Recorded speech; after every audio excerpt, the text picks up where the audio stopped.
abbaan keenya yaaddeessaa jedhama. Asxaanis maqaa isaati. Ani immoo daa'ima waggaa 5 ture. Obboleessi koo utuu sun irratti dhalatu immoo waggaa 3. Hawwiin yeroo sana ulfa ji'a 9 turte. Inni yeroo nuti umurii kanarratti turreetti du'e jechuudha. Achiin booda immoo harmeen keenya waggaa 5 booda isheen immoo duute. Yeroo harmeen keenya duutu ani waggaa 10 ture. Hawwiin waggaa 4 walakkaa akkas gara 5 deemaa turte. Obboleessi koo quxisuu immoo gara waggaa 7 ture jechuudha. Achi gaafa isaan du'an namni nu guddisuu danda'u nu biran turre. Hawwiin umurii ishee daa'ima waan tureef waggaa 4 wayii waan turteef ishee fudhatanii jechuudha. Fudhate. Kaampaniin SOS jedhamu tokko ture. Karaa isaatiin adopshiniif gara biyya Faransaay. Obboleessi kee inni kaanoo? Innis waggaa 6 dura akkas boqote.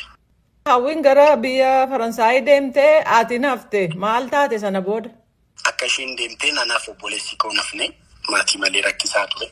Garuu kan hunda keessatti Waaqayyo na gargaare. Daa'imummaa kaasee waan tokko hojjechaa nuuf jiraachisaa ture. Saamunaa afaan nagadaa fiilmii maan daawwachiisaa waan baay'ee hojjechaa nuuf guddise. Garuu yeroo hunda ishee barbaaduuf yaalla turre ijoollee taanee akkuma isheen deemteen kaampaanichi Amboorraan jira ture isaan waa akka nutti mandeddeemnee gaggaafachuuf yaalla turre. Garuu isaan waan baay'ee nutti himuufis fedhiif hin qabanii dhugaa dubbachuuf infoormeeshinii gaas hin qaban. Maaliif isaanis akka waadaa galanitti hordofaan turre ijoollee ta'een inuma yaalaan ture. Echeeddan guddadhee immoo karaa sooshaal miidiyaa karaa intarneetii ishee barbaachuuf yaalee deemtee waggaa 2 akkas dabdaabbee wayii isaan ergan kaampaanii sana deemee kadheenaa kennanii turanii dabdaabbee sanarraa maqaa abbaa ishee achitti waamamtu imeelii irratti na yaalaan ture yookaan intarneetii irratti garuu argachuu hin dandeenye hin turre. Amboodhaati gara Finfinneetti dhufuun haala akkamiin? Ambootti ani otuman hojii hojjedhu nan baradhaan ture dippiloomaa kompiitaraan level 4 fidee.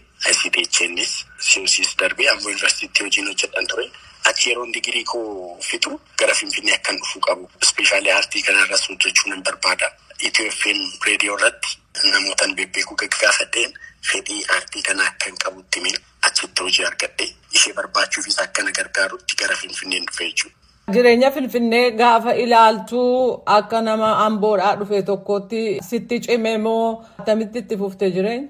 Yeroo Amboo ture ijoollummaadhaan wanti ulfaataa sana darbitee dhufte Finfinneetti jiraachuun hin ulfaatu jechuudha. Waggaa 11 waggaa 12tti qobaa taatee qobaa of nyaachistee qobaa bultee argitee taanaan Finfinnee dhuftee homaa waan sitti ulfaatu hin qabu jechuudha. Obboleetti kee hawwii barbaadu abdii gaarii kan argatte yoo? Kan si dhibu intarneetii irratti barbaade dhabnaan intarneetii irraa abdii kuteen gara Faransaay deemuuf pilaan gochaan ture. Faransaay deemee argachuuf maaliif dabdaabbee sana irratti adreesii ishee bakka jireenyaa argadheera. Namoota Faransaay jiraatan Oromoota sooshaal miidiyaa irraa beeku tokko Buruuk Waaqenneedhama.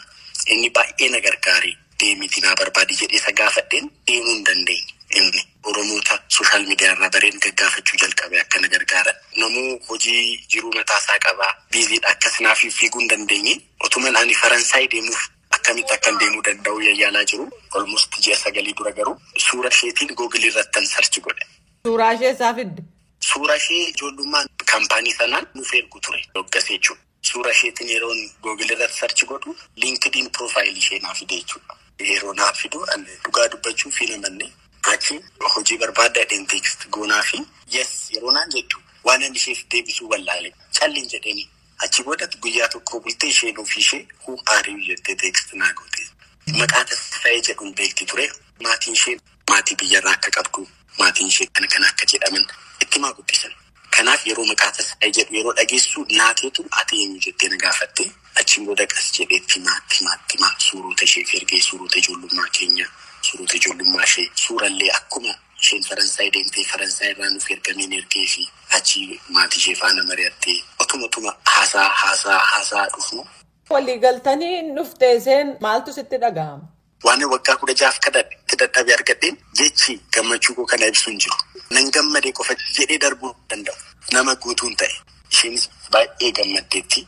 Ispeeshaalii Amboo bakka dhaloota ishee manumatti dhalattee deemnee ollaa hiriyoota harmee koo, hiriyoota abbaa koo waamee sagantaa qopheessee gaafa isaan argitu amma akka mana koo ta'een natti dhaga'ameetti. Warra Amboo hunduma isaanii ollota koo akka maatiitti turan waan danda'aniin nu faana turan. Hundumti keenya hiyyeessaa hiyyummaa sana keessattuu gorsaanis ta'e waan hundumaan nu faana turan. Ijoolleen kun wal argumoo waliin argan waaqayyoodha. Dhuma kan osoo nutti agarsiisin nun ajjeesin jedhu ture. Hunduma isaanii galateeffachuu barbaada. Obboleettii Raachee Kataate Hawwiin yaada isheen qabdu gaafadheen jira. First, I didn't believe him. I thought it was like a prank or something. But like we exchanged messages and after I realized like it was him, so I was very happy. Yeroo jalqabaa hin amannen ture. Waan kun piraankii yookaan waan gowwoomsaa wayii yookaan immoo waan biraati jedheen ilaale. Sana booda dhaamsa wal jijjiiraa dhufne gowwoomsaa akka hin taane yeroon baretti baay'een gammade. Waan miira namaa tuqu hedduutu jira.